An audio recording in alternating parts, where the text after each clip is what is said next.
Gray skies are gonna clear up. Put on a crappy face. This is the prettiest face I get to wake up to every morning. We already went on a morning walk. Only had a few stalkers, including a bicycle cop,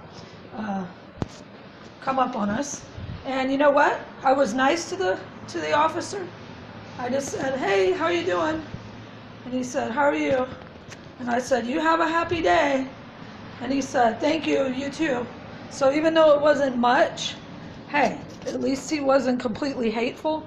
Then he went over to a guy that was sleeping, of course, a homeless person that didn't sell out, and asked, was he okay? And I couldn't hear what the guy mumbled because he was asleep.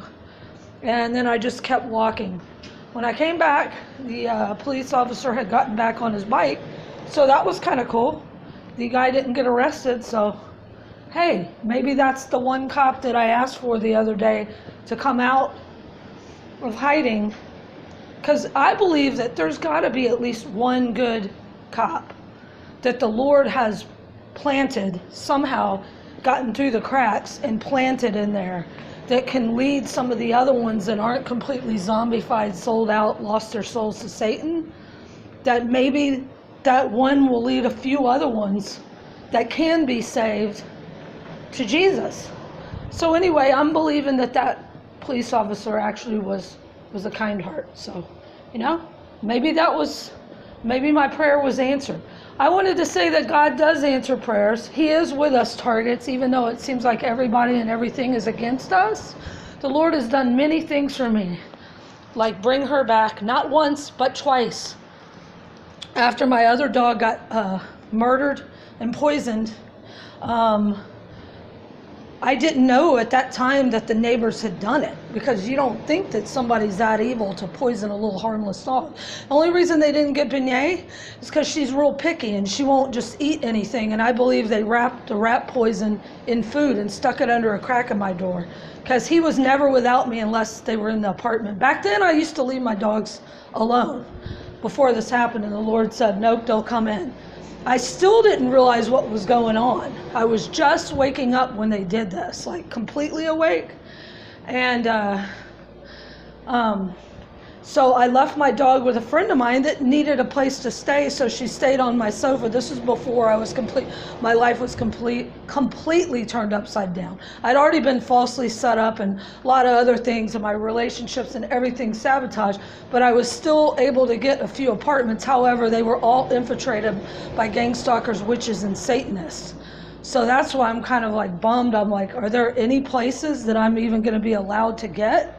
And if I'm allowed to get them, just what kind of a nightmare will be in store?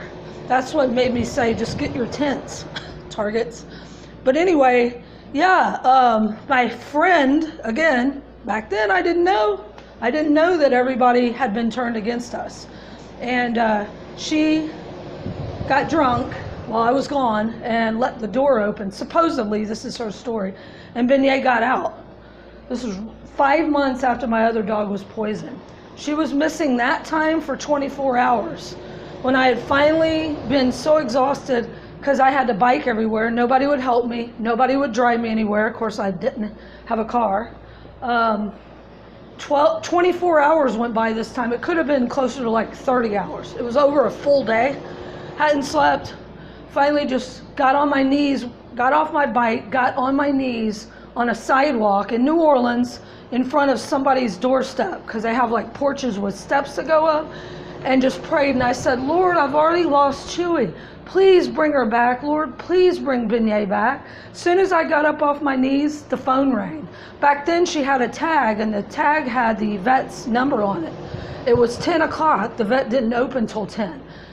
And they said, are you missing a little brown dog? And I'm shaking. I'm like, yes. I thought they were going to say something had happened to her. And they go, we got her. Well, funny enough, after I went to get her back, they had called the vet, waited till the vet opened, and the vet gave my number. But funny enough, or it could be not funny enough, this last time that she was missing, so this makes twice my dog has been missing. A little 5-pound dog. On a busy street, mind you. Both times she was supposedly found on a busy street.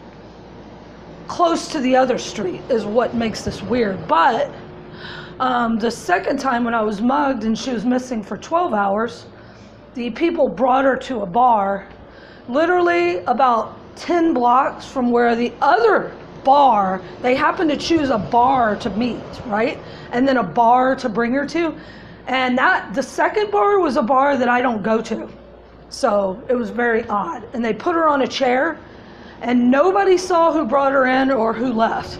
She was just left shaking on a chair. I believe that second time was an angel.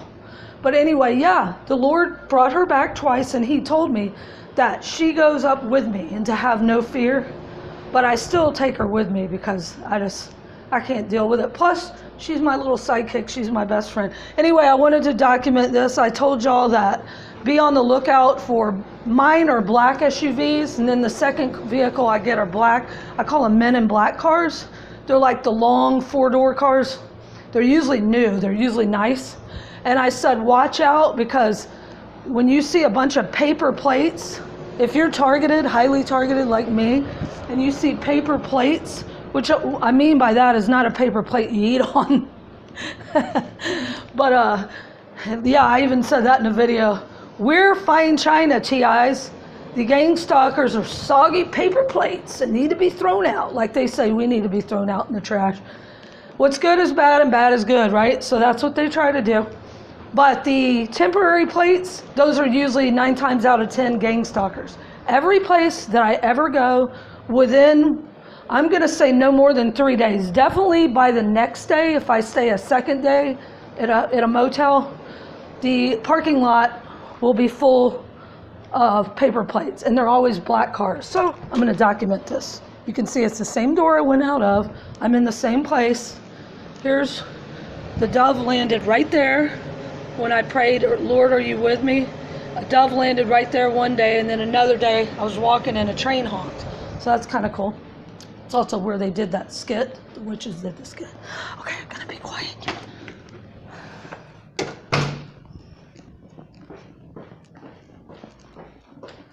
Right here is where I found that cursed ankh.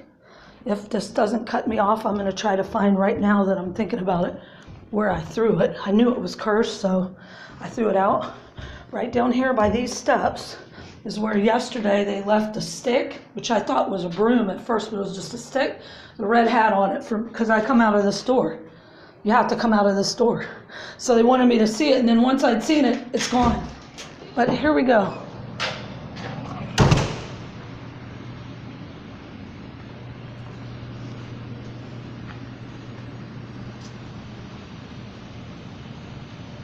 And what is it?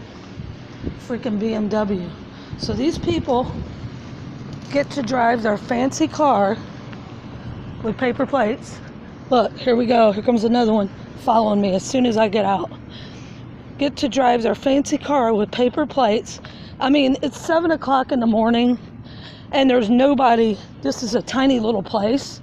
There's only 3 cars parked there, and one is a black car with paper plates, and then a black truck just drove off when I left, and then a man comes out like to say, we're watching you. This is where I threw it. I thought, oh, there it is. Here it is, y'all. I can't believe I found it. Well, I threw it by the road. This is what it looks like. Oh, there's a baby. Let me pick it up.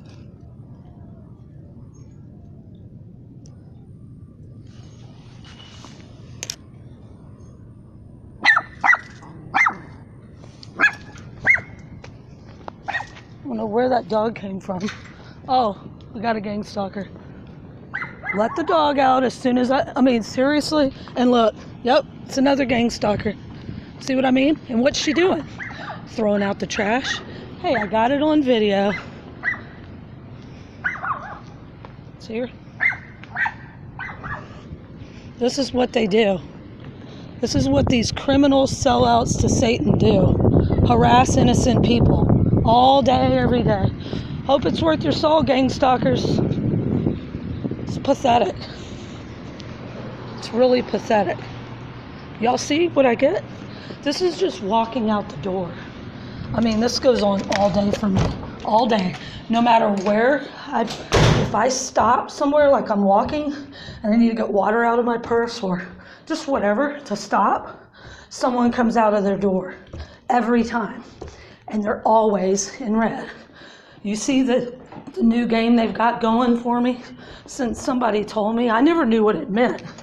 They've been doing it for a while, but I didn't pay much attention to it, about them sweeping by my feet, until the time where I got kicked out of the CVS about 3 weeks or a month ago because I called them out on it. They were following me around the store, the manager, sweeping this far from my feet. That's like getting in people's face and in their space. And then they're trying to get us to react. If we did just one of the things these people did to us, they would flip out. And we have to deal with this all day. You see how she didn't say anything? She just turned. She lets her dog out. I mean, how is this orchestrated? How can they do this so quick? I'll tell you how. They've sold out to Satan, and those are demons that are controlling the people. So it's ridiculous. But y'all saw that thing? That was what was right outside my door, like as you turn on that ledge. So I just wanted to document it.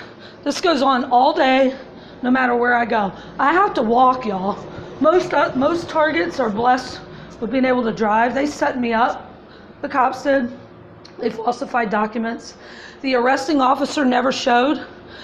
I even called him out and I said, the officer's not even here. How do you know? You were drunk. I wasn't drunk. I wasn't drinking. I asked to blow in the breathalyzer. They denied me. And then a false breathalyzer shows up. The judge even laughed about it, laughing at me. My attorney no-showed that I paid for. Never returned my calls after that. Never got my money back. Yep. This has happened twice. 2 different attorneys no-showed. Yep. No help.